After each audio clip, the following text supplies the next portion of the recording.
அல்லாஹ் மூசா அலைஹிஸ்ஸலாம் அவர்களுக்காக கடலை முழுவதுமாக அகற்றவில்லை, மாறாக அதை இரண்டாக பிளக்கச் செய்தான்.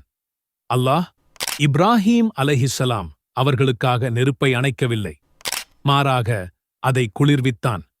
அல்லாஹ் மரியம் அலைஹிஸ்ஸலாம் அவர்களுக்காக கைகளில் பேரீச்சம் பழங்களை வைக்கவில்லை, மாறாக மரத்தை அசைக்கச் சொல்லி அவர்களை வழிநடத்தினான். அல்லாஹ் நூஹ் அலைஹிஸ்ஸலாம் அவர்களுக்காக பேழையை வானத்திலிருந்து அனுப்பவில்லை, மாறாக அதை கட்டும்படி அவர்களுக்கு கட்டளையிட்டான். இதிலிருந்து அல்லாஹ் நமக்கு சொல்வது என்ன? சிந்தித்துப் பாருங்கள். அல்லாஹ் நமக்கு மட்டும் ஏன் இவ்வளவு சோதனை தருகிறான் என்று மனம் வருந்தக்கூடாது.